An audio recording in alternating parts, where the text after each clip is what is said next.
ไม่หนึ่งควายดูว่ามันสิมีตัวหรือบ่แต่ว่าจังไรก็มีแหละมันใจว่ามีแหละไม่เลย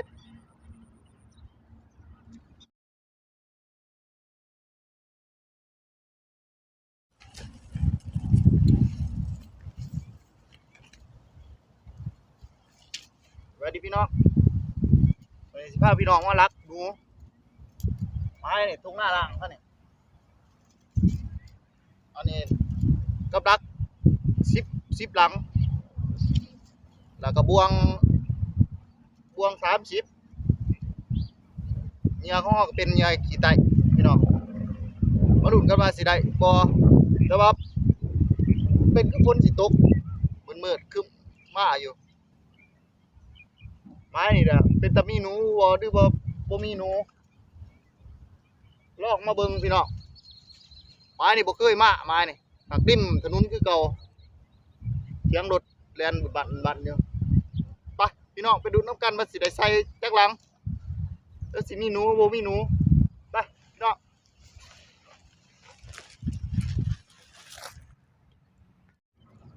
งมาเจอไม้นี่มีไม้อยู่นี่ทางบ่ฮู้ว่าสิเห็นบ่เนาะทางมีไปเด้อทางยังมีไม้อยู่เดี๋ยวสิรักนี่จะทางไปเด้อผมตามคันหน้าไปเด้อเอาฟังนี้ยังไม่ไหม้กันแล้วสิรัก2ฝั่งทางเดี๋ยวจะเอาบวงใส่ทาง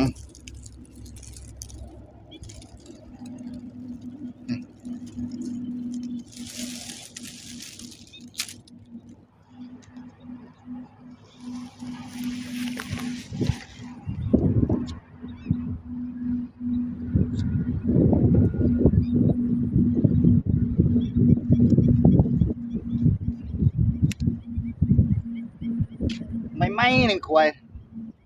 ดูว่ามันสิมีตัวหรือบ่แต่ว่าจังไรก็มีแหละมันใจว่ามีแหละไม่เลย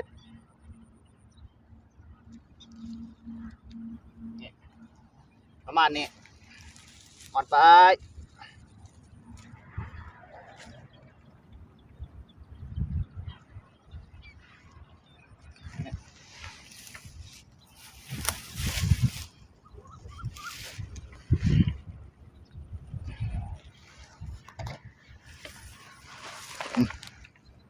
ประมาณนี้กล้วยไม่หนึ่ง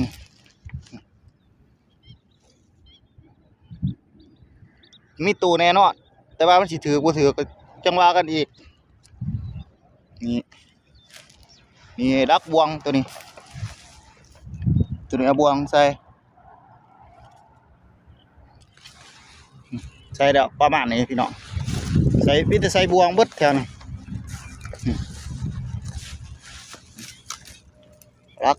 รักสุดนี่ดังหนึ่ง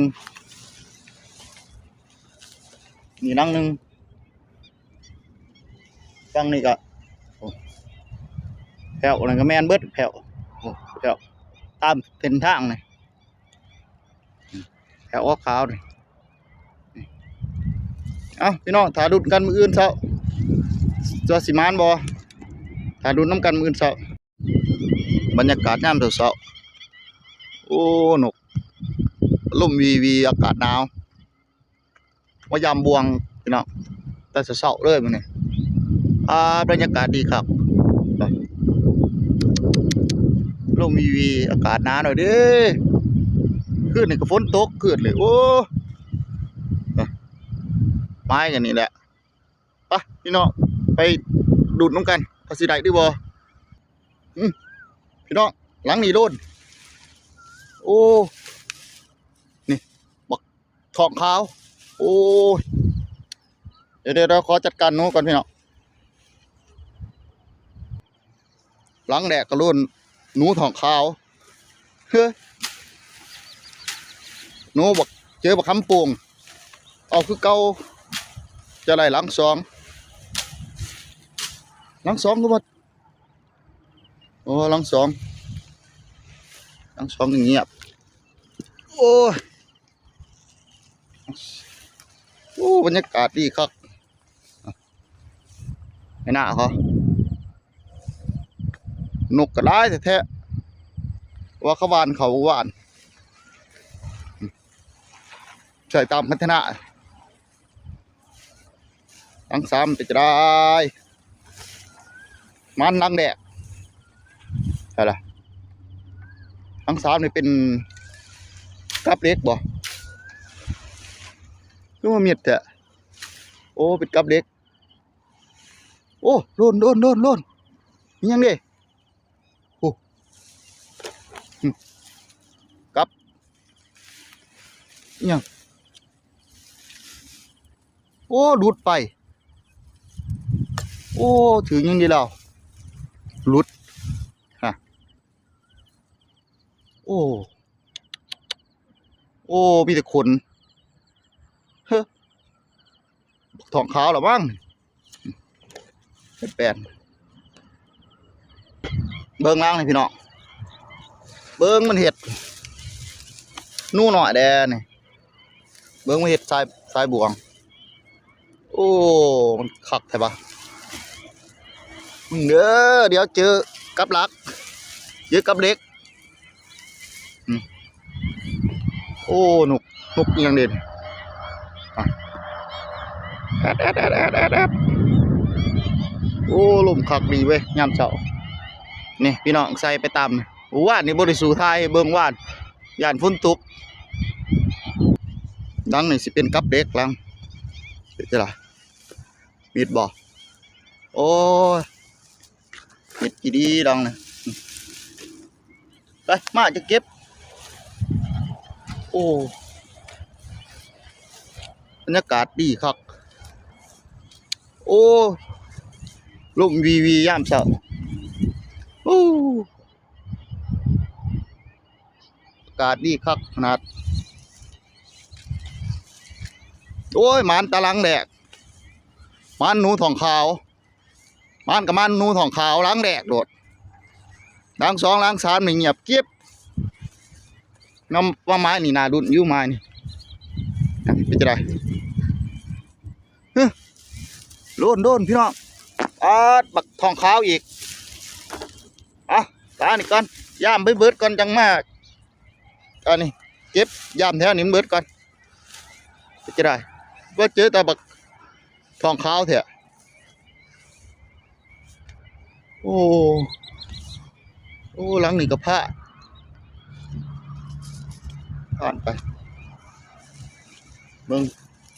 มันเห็ดถังไม่ไหมหนึ่ง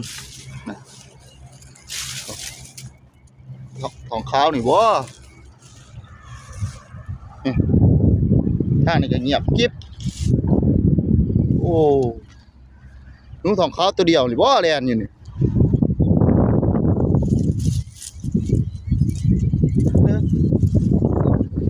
หรือว่ามันโลกหรือจะได้หรือว่ามันมีหนูมีหน่อมากใหม่ๆหนึ่งค่ะโอ้เราเก่งหมายตัวหนูทองขาวนั่งในพิจารณานั่งเงินก็เงียบพอรู้ผ้าพี่น้องขอเก็บหนูทองขาวตรงนั้นเดี๋ยวเบิ่งกับเล็กที่ใส่หนาควายไม่ไหมโดดโดยจะไรกับมันเห็ดขักแถวะกับโบราณแต่ว่าบ้างกับเป็นนี่แต่ว่าฝึกมันมาจะดีถ่ายแถวะควายไม่ไหมน้องเป็นหนูหน่อยหรือหนูใหญ่เด่นจะเป็นหนูใหญ่นะมั้งเดี๋ยวมันอ่างมันแต่บ้านหนึ่งก็ได้ใส่มันเห็ดต้องมาสับเด้อเนี่ย บ่วงแล้วนี่ก็บ่ติดโอ้ตายเบิ่งใหม่ๆนึงแต่ว่าหลังบ่ติด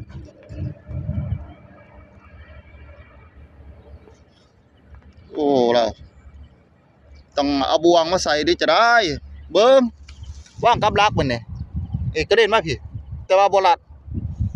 โอ้ต้องมาสับแหน่แบบนี้เบิ่งกับเด็กเดี๋ยวอีก2หลังนี่ต่อไปว่างมันเลยกับเด็กบัดนี้บ่มีขวายเห็นแต่ห้อยมันขวัดเนี่ยเห็นห้อยมันขวัดก็ว่างเลยดังนี่เงียบเสียงรถสิดังในเด้อพี่น้องโอ้กบหลวงตุกใหญ่นึงโอ้ไม้ริมทางริมถนนเสียงรถแล่นอยู่ไปเดี๋ยวไปเบิ่งหลังสุดหลังต่อไปเบิ่งพี่น้องห้อยมันขวดไม่ไหมหนึ่งห้อยมันไม่ไหมหนึ่งแต่ว่าบ่มีทะเนี่ยโอ้ขวดขึ้นนี่ได้นี่นี่โอ้ใช่ละกับหลักเอ้ากับหลักก็บ่เห็นว่างใส่เด็กบ่ได้มาไอ้สับ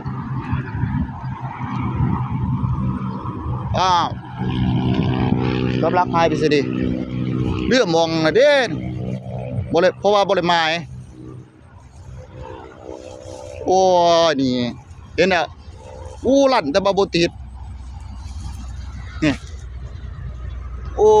ลั่นแต่บ่ติดเดี๋ยวมันต้องมาสับไม้เก่าอีกแล้วนี่เสียงรถบันเนี่ยโอ้ลมคักแท้โอ้มันต้องมาสับไม้เก่าแล้วมันมีหนูอยู่ได้นี่เดี๋ยวมาสับไม้เก่า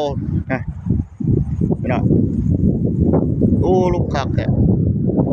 ต้องมาสับไม้เก่าแล้วแบบนี้มันกล้ามอาดแท้เดี๋ยวขอเก็บก่อนพี่น้องยังค่าใจครับนี่นะใหม่ๆหนึ่งแต่ว่าบ่ติดโอ้นี่ขี่มันใหม่ๆหนึ่ง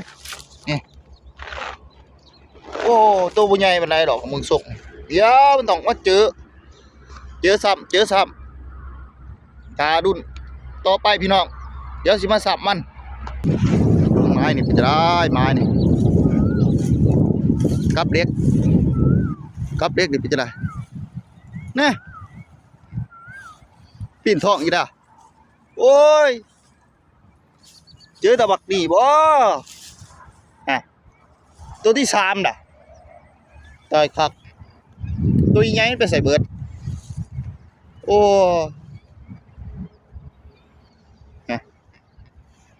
โอ้นี่ก็พลาดโอ้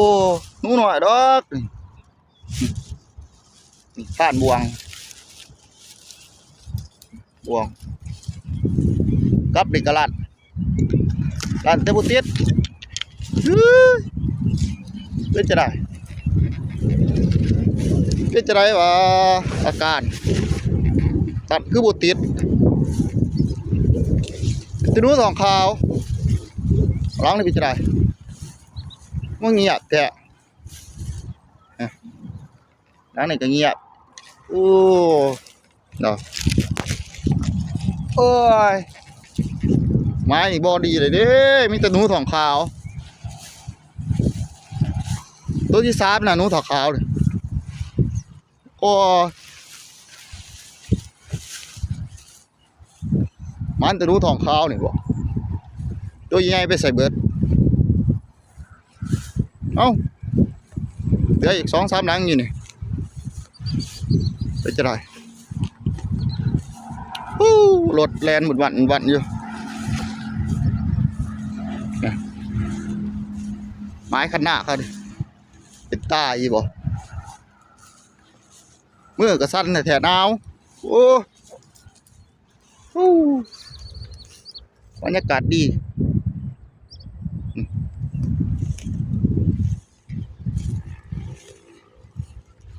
สีหนาว มาเสาหลายบ่หนาวแดดจะบ่ทันออกอยู่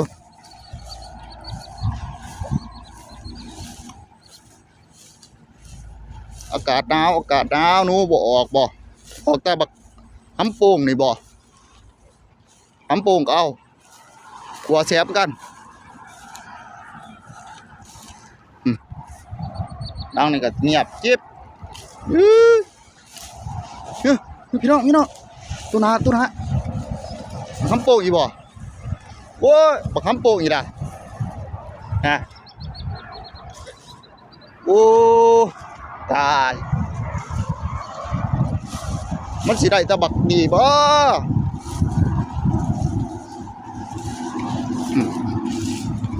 หลังนี่ก็บีบวกโอ้บักหำโป่งนี่แด้บีบวกจะได้ล้างนี่ก็เงียบโอ้ยตัวที่สี่ล่ะพี่น้องเอ้ยเดี๋ยวเขาจัดการมันก่อนโอ้สรุปผลงานพี่น้องโอ้อยากเสือกับรักกระบวงเรื่องกัน50ไล่หนู4ตัวมีตัวหนูทองขาวโอ้โคล่าด้วยแต่ว่ามันไม้มันมีหนูอยู่แต่ว่ามันบ่ถือกับเดี๋ยวมาสับไม้โอ้พี่น้องเอ้ยตัวหนูทองขาวนี่ตัวหนูทองขาว4ตัวโอ้ยบ่อยากเสือด้วยได้ครับเดี๋ยวต้องมาสับไม้เก่าพี่น้องว่ามันสีตัวมันต้องมีแหละเพราะว่าเห็นใหม่ๆกับรักกระรัดไว้ใหม่ๆ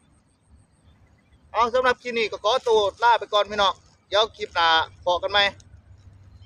บ๊ายบาย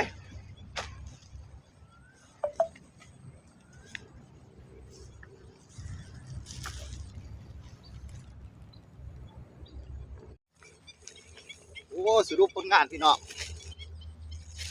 โอ้อยากเสือกับรักกระบวงร่วมกัน50ไล่หนู4ตัวมีตัวหนูทองขาวโอ้โคล่าด้วยแต่ว่ามันไม้มันมีหนูอยู่แต่ว่ามันบ่ถือกับเดี๋ยวมาสับไม้โอ้พี่น้องเอ้ยตัวหนูทองขาวนี่ตัวหนูทองขาว4ตัวโอ้ยบ่อยากเสือด้วยได้ครับเดี๋ยวต้องมาสับไม้เก่าพี่น้องว่ามันสีตัวมันต้องมีแหละเพราะว่าเห็นใหม่ๆกับรักกระรัดไว้ใหม่ๆเอาสำหรับคลิปนี้ก็ขอตัวลาไปก่อนพี่น้องเดี๋ยวคลิปหน้าพบกันไหมบ๊ายบาย